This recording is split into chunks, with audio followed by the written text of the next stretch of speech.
সনাতনী পূজা পদ্ধতি চ্যানেলে আপনাদের সবাইকে স্বাগত। আজ কোনো মন্ত্র বলবো না বা আজ কোনো পূজা রিলেটেড ভিডিও দেব না।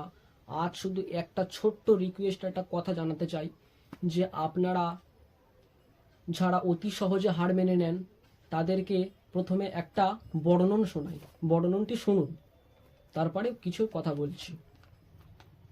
বইটির নাম হলো গীতা প্রেস। বইটিতে লেখা আছে, পড়ছিলাম আমি সকালে, খুব ভালোই লেখা ছিল। বলছে, সব কিছু নিজের সময় মতন ঘটে, অনবরত গাছে জল দিলেও ফল পাওয়া যায় না।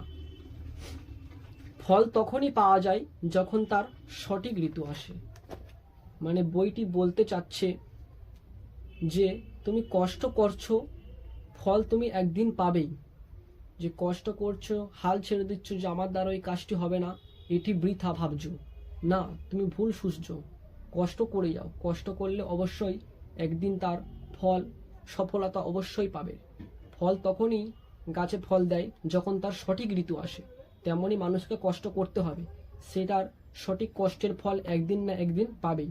তাই যারা কষ্ট করছো, ভাবছো যদি না আর কষ্ট করবো না, এটা বাজে কথা। কষ্ট করতে হবে, কষ্ট করলে অবশ্যই কষ্টের ফল একদিন পাবে এবং সফলতাও পাবে। নারায়ণ।